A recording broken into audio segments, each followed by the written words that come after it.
우리의 구세주이시며 다시 오실 우리의 주님이신 줄로 믿습니다. 유튜브라고 하는 인터넷에 이런 이 영상을 게재하는 그런 사이트에 보면은요, 하나님과 꿈의 인터뷰를 한 사람의 글을 올려놓은 것을 제가 보았습니다. 정말 그것이 하나님과 인터뷰를 한 것인지 아니면 소설로 지어낸 것인지는 출처를 잘 알지 못하기 때문에 모르겠지만 그 내용 중에서 한 가지 교훈적인 내용을 제가 발견할 수가 있었습니다. 그것은 이 사람이 하나님께 이런 질문을 했습니다.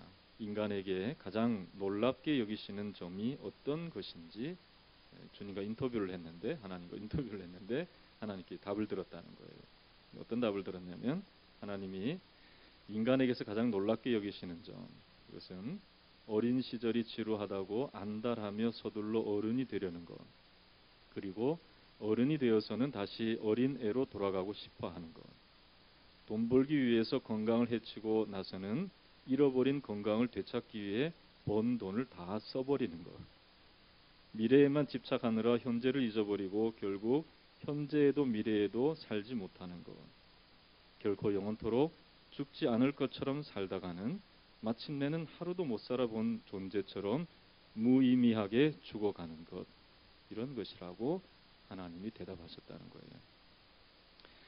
물론 하나님의 음성이라고 저는 생각하지는 않습니다. 그가 들었는지 안 들었는지는 모르겠지만, 그러나 교훈적인 면이 분명히 그 가운데 있습니다. 그것은 다름이 아니라 우리 인생을 헛되게 살아가지 않게 하기 위해서 지혜를 가지고 살아가야 한다. 현재를 바라볼 수 있는 지혜, 또 미래에 내가 어떻게 삶을 살아가야 할 것인가를 그저 막연하게 꿈꾸는 것이 아니라 현재의 삶 속에서 이루어 나갈 수 있도록 해주는 그러한 교훈적인 요소가 있다고 볼 수가 있습니다.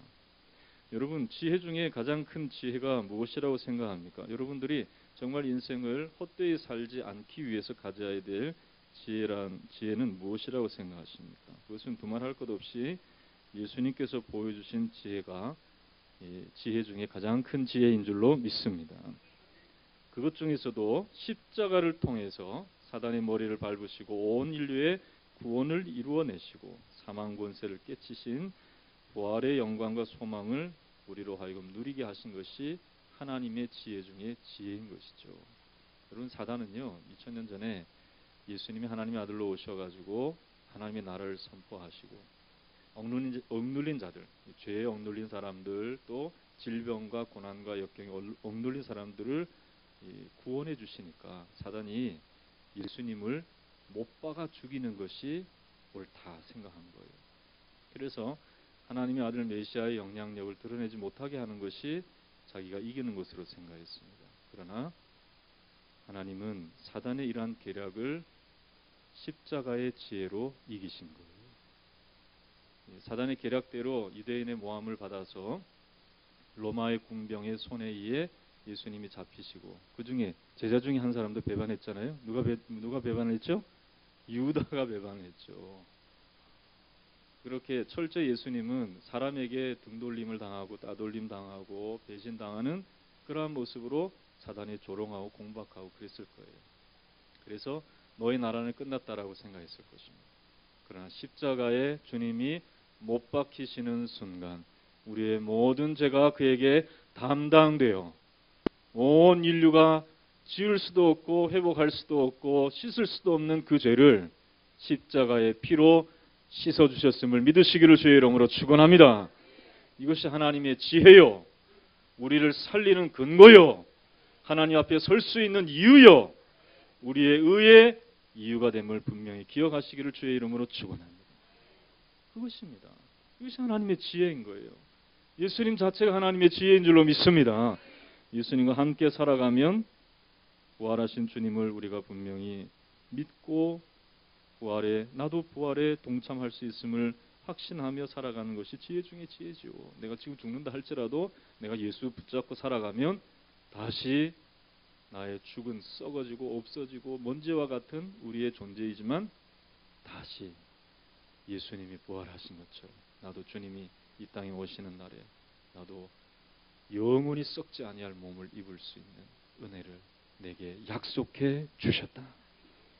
우리 주님이 말씀대로 죽으시고 말씀대로 부활하신 것처럼 나도 그 말씀 붙잡을 때 이러한 놀라운 은혜, 나는 지금 이해가 잘 안 되지만 내 마음속에 참 믿음이라는 것이 손바닥만하고 겨자씨만한 것이라 할지라도 그 믿음 갖고 있으면 하나님께서 약속하신 대로 이루어 주시는 것이죠.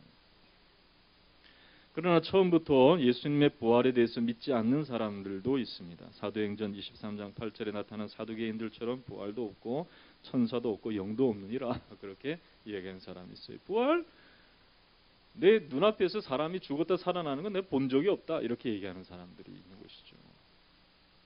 그리고 천사? 나 본 적이 없어. 영 나도 본 적이 없어. 그러면서 눈에 보이는 대로만 살아가려고 하는 사람들이 있습니다. 사실 근데 눈에 안 보이는 게 더 많아요, 우리 중에. 여러분 공기 눈에 볼 수 있어요, 없어요? 네, 사랑 볼 수 있어요, 없어요? 아, 사랑을 눈에 봐요?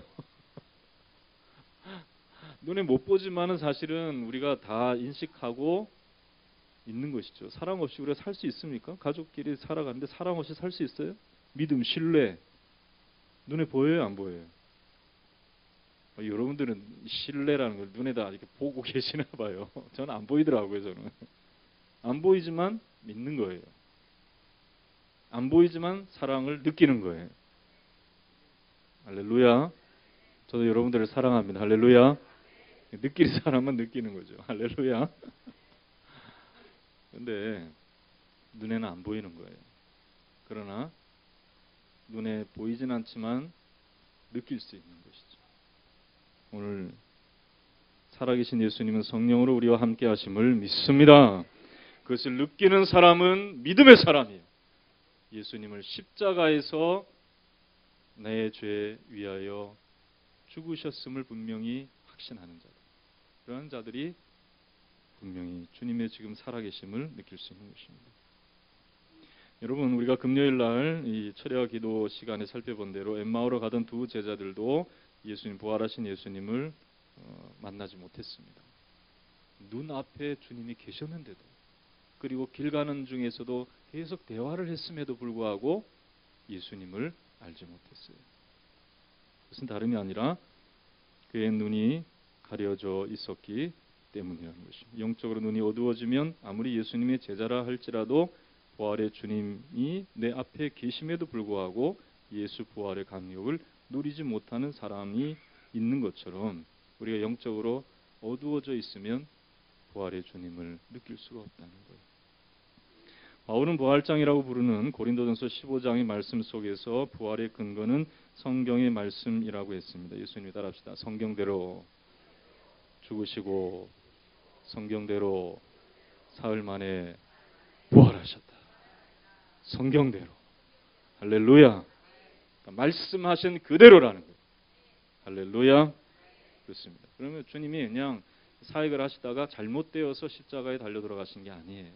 일이 잘못되어 사람들에게 배신당해서 십자가에 달리신 게 아니에요. 예수님은 성경대로 고난당하시고 누구를 위해서요? 우리를 위해서. 성경대로 부활하셨습니다. 그래서 하나님의 능력이요 우리의 소망인 줄로 믿습니다. 하나님의 약속의 성취가 나타났어. 구원의 역사가 예수님을 통해서 이루어졌다는 것을 분명히 증명해내는 것이 바로 부활인 것입니다. 그래서 이 부활장이라고 부르는 고린도전서 15장에서 이 부활의 근거는 성경이요 또 증인은 12사도와 500여 형제와 만삭되지 못하여 난 자 같은 자기에게도 다메섹 도상에서 찾아오신 예수님이시다 라고 말하면서 이 부활의 확신과 지혜 속에 살아가는 사람들에게 격려하는 말씀을 고린도전서 15장 55절에 이렇게 기록하고 있습니다. 55절에서 마지막 절까지 말씀인데요. 사망아 너희 승리가 어디 있느냐? 사망아 내 쏘는 것이 어디 있느냐? 사망에 쏘는 것은 죄요 죄의 권능은 율법이라. 우리 주 예수 그리스도로 말미암아 우리에게 승리를 주시는 하나님께 감사하노니 그러므로 내 사랑하는 형제들아 견실하며 흔들리지 말고 항상 주의 일에 더욱 힘쓰는 자들이 되라. 이는 너희 수고가 주 안에서 헛되지 않은 줄 알미라. 1884년 갑신정변이 있을 때 우리나라는 여러분 지금도 한 120, 30년 전이잖아요. 그때 우리나라가 이 정변을 통해서 뒤집어지는 그때가 있었어요. 그래서 김옥균을 비롯해서 3.1 천하였지만은 정변이 일어났던 그때가 있었죠. 그때 혼란스러울 때에 국제사회는 조선을 소망 없는 운둔의 땅으로 표현하였습니다. 황무지 그 자체였다는 거예요. 정말 지금 우리 장로님 기도하신 대로 개혁파와 보수파, 수구파가 나누어져서 싸우고 있었던 거예요. 그러니까 정변이 일어나죠. 그리고 뭐 당리 당략에 의해서 지금 다투는 그런 모습처럼 이때 당시에 약 한 130년 전에 우리나라 땅이 그렇게 하다가 결국은 나중에 일제에 의해서 우리나라가 침탈당하는 고난을 겪고 맙니다. 근데 이럴 때에도 하나님께서는 소망 없어 보이는 은둔의 땅에 소망의 씨를 심어주셨습니다. 그것은 다름이 아니라 정말 황무지이기 때문에 더욱 복음이 증거되어야 한다고 믿었던 미국 젊은 선교사들의 결단 때문에 그랬다는 거예요. 그래서 언더우드와 아펜젤러는 이 갑신정변이 일어난 이후 1년도 채 안 돼서 1885년 4월 5일 부활절 거친 풍랑을 헤치고 인천 제물포항에 도착했다는 것이죠. 이렇게 부활절에 언더우드와 아펜젤러는 우리나라 땅을 밟게 되었고, 아펜젤러는 본국에 보낸 첫 선교 보고서에서 그날 감동을 이렇게 밝혔습니다. 우리는 부활절에 이곳에 왔다. 그날 사망의 철장을 쳐부시고 부활하신 주님께서 조선의 결박을 끊어주시고 하나님의 자녀로 빛과 자유의 세계로 인도해 주시기를 기도했다. 그랬다는 거예요. 그때는 할 수 있는 게 아무것도 없었다 그랬어요. 여러분 보세요. 그때 당시만 해도 조선 사회였어요. 양반을 만나주진 않습니다. 양반은 안 만나줘요. 그리고 이 천민들은 소망 없이 살아가는 그러한 모습이 양극화돼서 그렇게 살아가던 그때, 개화기를 겪으면서 땅에 여러 가지 문물들은 들어왔지만은 빈부의 차이는 더 커지는 그때 선교사님들이 아무것도 할 수 없는 오직 복음의 능력만 믿고 할 수밖에 없었던 그때에 이 땅에 복음을 심고 사람들을 모으고 그들에게 복음을 가르치면서 학교를 세우고 교회를 세우고 병원을 세워서 지금의 우리가 그들의 헌신을 통하여서 세브란스를 비롯해서 이화학당과 또 여러 이 학교들을 비롯해 병원과 교회들이 세워지는 은혜의 역사가 나타난 것입니다. 여러분 3.1의 독립운동도 이들의 헌신이 없었으면은 하나님의 사람들이 교회에서 또 믿음의 사람들이 곳곳에서 이 나라의 주권을 찾기 위해서 몸부림치지 않았을 거예요. 그저 일본이 주는 대로 받아먹는 것이 옳다라고 생각하는 사람들이 너무나 많았기 때문에 그들을 깨치고 일어서게 하신 것은 복음의 능력인 줄로 믿습니다. 그래서 이 땅을 어떤 상황 속에서도 하나님이 붙들고 계심을 알게 해주시는 것이 교회의 하나님의 말씀을 통해서 성도들의 마음속에 역사하시는 은혜로 이들이 우리나라를 붙들어 주시고 역사해 주셨다는 거예요. 여러분, 부활의 주님은 우리와 떠나지 아니하시고 함께 하시는 줄로 믿습니다. 우리의 소망이 되어 주실 줄로 믿습니다. 그렇기 때문에 부활의 주님을 만나고 주님과 함께 삶을 살아가는 참 지혜 속에 이 세상을 헛되이 살아가지 않는 자그마한 우리의 믿음의 씨지만은 나중에 심어서 큰 나무가 되어 결실케 되어지는 역사를 분명히 믿고 우리가 이 자그마한 예배당에서도 주님의 큰 꿈을 꾸고 우리가 부활의 주님과 함께 믿음의 삶을 전진해 나가야 할 줄로 믿습니다. 그러면 부활의 주님을 만난 사람들이 이 세상에 부활의 주님을 만나지 못한 사람들과 다른 면은 무엇일까요? 주님을 만나면 첫째로 두려움에서 벗어나게 된다는 거예요. 따라합시다. 예수님을 만나면 더 이상 세상이 두렵지 않다. 예수님 지금 살아계심을 믿습니까? 나를 도와주심을 믿습니다. 나를 눈동자와 지켜주실 줄로 믿습니다. 무엇이 두렵습니까? 무엇이 나를 해할 것으로 생각하면서 잠 못 자거나 신음하거나 염려 가운데 있습니다. 여러분, 질병입니까? 돈의 문제입니까? 사람의 문제입니까? 우리 주님을 만나면 두려움을 내어 쫓게 될 줄로 믿습니다. 오늘 19절의 말씀을 보면 안식 후 첫날 저녁 때에 제자들이 유대인들을 두려워하여 모인 곳의 문들을 닫았다 그랬습니다. 왜 유대인들을 두려워했을까요? 자기도 유대인인데. 유대인들이 예수님을 잡아서 로마의 군병들에게 주어서 십자가에 못 박았기 때문에 그런 거예요. 예수님 그 따르는 자들도 다 그냥 십자가나 아니면은 그 형태는 안다 할지라도 감옥에 갔거나 매를 때리거나 죽이는 일에 내어줄 것이다라고 생각했기 때문에 두려워했던 거예요. 여러분, 마귀는요 가장 강력한 무기로 사용하는 것이 사망이라고 하는 죽음에 대한 두려움인 것입니다.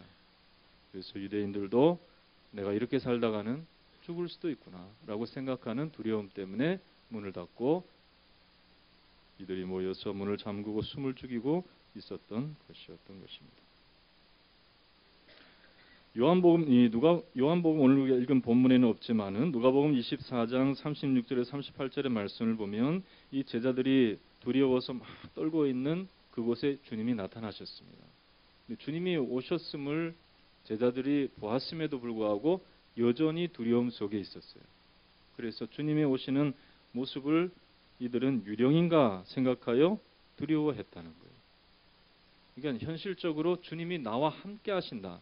주님이 살아계셔서 다시 우리에게로 오셔서 우리와 함께 하신다는 생각을 제자들이 갖지 못했던 것은 돌아가는 세상의 이 모습 속에서 큰 상처를 받고 힘듦을 경험했기 때문에 자기가 따르던 예수님이 십자가에 달리는 그러한 이 아픔을 이들이 경험했기 때문에 그렇다는 거예요. 여러분, 우리의 시선이 세상에만 있으면 여전히 두려워할 수밖에 없습니다. 여러분, 베드로가요, 우리가 잘 알잖아요. 주님이 풍랑 있는 바다에 오실 때 이 제자들은 먼저 주님에 앞서서 이들이 바다 건너편으로 가려다가 풍랑을 만나서 막 힘들어할 때 어땠습니까? 주님이 찾아오셨잖아요. 어느 신신학자는 예수님이 그 바다 위에 이 바위가 어디에 있는지를 잘 보셔서 풍랑 일대에도 바위를 딛고 오셨다 이렇게 얘기하는데 세상에 그 밤에 어떻게 그 바위를 바다 위에서 그걸 보고 그게 더 놀라운 일이에요. 그러나 우리 주님은 하나님의 아들이시기 때문에 바람과 바다도 순종하는 그러한 초자연적인 권능을 행하실 수 있는 능력이 분명히 있으신 분이셨어요. 그래서 바다 위를 걸어오실 때 베드로가 주님을 바라보고 다른 사람 다 놀라서 유령인가 했는데 주님을 다 본 순간 주님, 나도 내게 명하셔서 무리를 걸어서 오라 하소서. 오라라고 하시니까 베드로가 너무 좋은 마음에 막 그냥 배에서 뛰어내려가지고 풍랑 있는 바다를 막 뛰어오려고 합니다. 그때 바다 위를 걸었을까요? 못 걸었을까요? 여러분, 대답을 안 하시니까 현실적으로 생각하면 베드로가 못 걸었을 텐데 주님 말씀을 생각하면 걸었을 것 같기도 하고 걸었어요. 주님 바라보고 갈 때는 걸었어요. 그런데 갑자기 보니까 옆에 파도가 막 치는 거예요. 바람이 부는 거예요. 주님을 바라보던 시선에서 바람과 바다를 바라보니까 점점 빠져요. 여러분, 그때 당시를 한번 생각해 보세요. 주님께서 왜 허락하셨는가? 자신이 그러한 능력이 있고 믿는 자에게 우리 주님이 가지고 계시는 그 능력을 나누어 주기를 원하셨던 주님이셨던 것이죠. 그래서 이 베드로가 주님 바라보고 그 풍랑 있는 바다를 걸어올 수 있도록 허락하신 것은 놀라운 일입니다. 마치 엘리야가 승천한 것처럼 에녹이 하나님과 동행하면서 이 땅에 살아가지만은 그러나 하나님이 너와 나와 함께 더 있어서 영원토록 한번 살아보자 해서 데리고 가신 것이나 베드로가 무리를 걸어온 것이나 어떻게 보면 하나님의 능력 가운데 붙들릴 때 일어나는 정말 초자연적인 역사예요. 근데 주변을 바라보니까 빠지기 싫어. 주님이 손 내밀어 잡아주지 않으셨으면 큰일 날 뻔했어요. 조금만 늦었으면 머리를 잡을 뻔했어요. 여러분, 주님 바라보시기를 주의 이름으로 축원합니다. 그때 두려움을 쫓아낼 수 있는 능력을 주님께로부터 얻게 될 줄로 믿습니다. 그렇습니다. 평강의 주님, 오늘 말씀을 보면은 19절에도 너희에게 평강이 있을지어다 했습니다. 그리고 제자들이 사실은 안 믿으니까요. 여기 19절과 20절 사이에 아까 제가 말씀드린 누가복음 24장 36절 38절이 있어요. 그래서 이들이 평강의 주님이 평강이 너희에게 있을지어다 했지만 안 믿은 거예요. 그리고 이 옆구리와 손가락을 보여주시니까 아 정말 주님이시구나. 그때 알고 다시 한번 21절에 예수께서 또 이르시되 따라합시다. 너희에게 평강이 있을지어다. 할렐루야. 그렇습니다.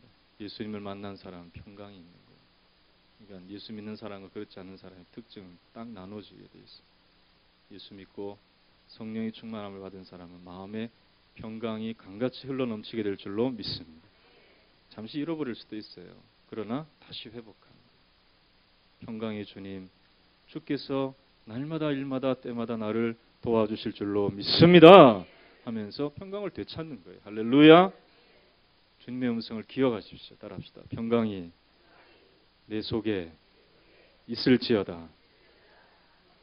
네, 내 마음이 그냥 뭐 평안해져서 그런 거예요? 아니에요. 평강의 주님이 우리와 함께 하십니다. 평강의 주님이 나를 붙들어 주십니까? 보니까요. 저도 보니까 핸드폰이나 이런 것들이 팍 떨 때 내가 탁 손으로 잡아야 더 이상 안 떠들더라고요.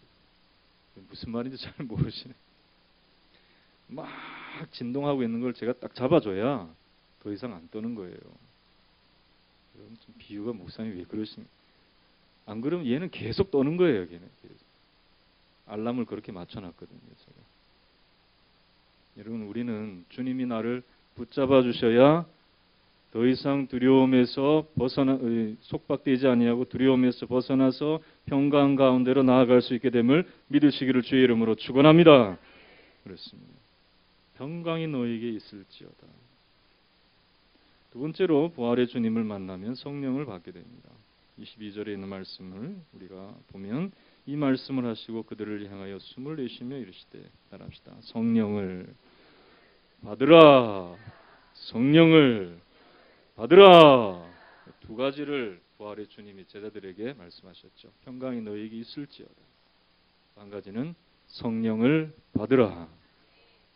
부활의 주님을 만난 사람은 이 두 가지를 분명히 마음에 새기고 세상과 다른 그런 모습으로 살아가는 거예요. 여러분 마음속에 평강이 강같이 흘러넘치시기를 주의 이름으로 축원합니다. 뿐만 아니라 성령이 충만하셔야 돼요. 여러분 성령은 어떤 영입니까? 성령은 요한복음 6장 63절에 살리는 영이라고 했습니다. 우리의 죽을 것도 다 이미 죽은 것까지도 살리시는 영이 성령이에요. 여러분 에스겔 골짜기에 마른 뼈들이 살아나는 것은 생기의 역사 때문에 살아난 것입니다. 이 생기는 우리가 불러낼 수 있는 것이 아니라 우리 주님께서 오늘 제자들에게 숨을 내쉬는 것처럼 우리의 심령과 삶에 성령의 바람이 불어와야 할 줄로 믿습니다. 주님이 풀어주시면 되는 거예요. 여러분 보세요. 이 죽어가는 불씨도 이렇게 그냥 대장장이가 이게 공기로 그냥 펌프를 하면 그 불이 어떻게 돼요? 확 살아나죠. 산소를 막 불어넣으니까 그런 거예요. 산소를 불어. 성령이 우리 가운데 계셔야 우리의 죽은 것도 살려주시는 은혜로 우리가 나아가서 소망 없이 살아가는 사람, 나 이제 끝났어. 나는 아무것도 못해. 그렇게 생각하는 삶에서 벗어날 수가 있어요. 여러분, 죄악으로 얼룩져서 더 이상 망가진 인생을 경험하는 사람, 소생이 안 될 것처럼 보이는 그런 인생을 살아가는 사람들이라도 성령이 역사하시면 살려주시는 거예요. 그러니까 그 악한 죄인도 감옥에서라도 주님을 만나면 새 사람으로 변화되는 역사는 교도 간의 교도에 의해서 생기는 것이 아니라 예수님이 성령으로 함께 하실 때 다시 살리시는 역사하심으로 나타나게 될 줄로 믿습니다. 그런 역사가 성령 가운데 있는 거예요. 요한복음 16장 13절에 성령은 진리의 영이요 거룩한 영이라고 했습니다. 성령을 받으면 진리 가운데 거할 수 있습니다. 세상의 거짓된 것에 유혹을 받지 않아요. 할렐루야. 세상은요 쉽게 돈 버는 방법, 또 고수익을 얻는 방법, 또 영혼이 즐거울 수 있는 것, 이런 걸 얘기해요. 다 거짓말이에요. 고생 안 하고 얻을 수 있는 길은 하나도 없어요. 세상은 다 하나님이 수고하도록 만드셨어요. 그래서 땀을 흘리고 수고해야 먹을 것이다 라고 말씀했어요. 유인들은 고통을 해산하는 고통이 있어야 자녀를 안을 것이다. No pain, no gain. 이게 그 고통이 없으면 얻는 게 없는 것이 그러한 이 세상의 법칙입니다. 그러나 이 세상은 거짓된 것으로 말하면서 자기를 따라오면 쉽게 무엇인가를 할 수 있는 것처럼 라인을 세울 때가 많습니다. 나만 따라와. 내 밑에만 있어. 그러면 너는 승승장구해. 너는 돈 잘 벌 거야. 너는 평안할 거야. 그렇게 얘기합니다. 그러나 우리를 위해서 정말로 고통을 대신 감내해 줄 사람은 아무도 없는 것입니다. 여러분, 십자가에 고난당하신 주님이 역사 속에 오셔서 유대인들의 손에 의해서 로마 병정들의 모진 채찍질과 못박음을 통해 창으로 찌름으로 해서 고통당하신 우리 주님이 내 눈앞에서 나를 이끌어 주시지 아니하시면 우리는 고통에서 벗어날 길이 없다는 것을 분명히 깨달을 수 있기를 주의 이름으로 축원합니다. 여러분들을 위해서 고통당하신 분은 예수님밖에 없어요.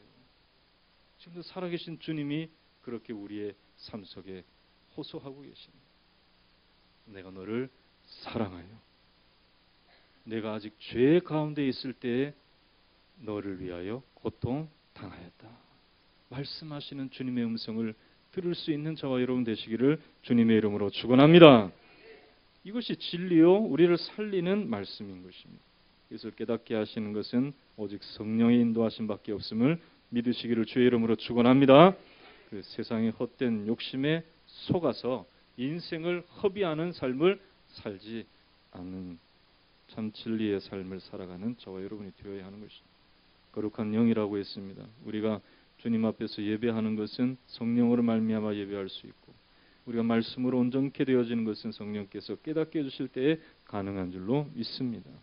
우리를 진리 가운데로 인도하시는 역사가 성령님의 인도하심 가운데 나타남을 분명히 깨닫고 성령이 어서 오시옵소서. 내게 생기로 불어 인도하여 주시옵소서.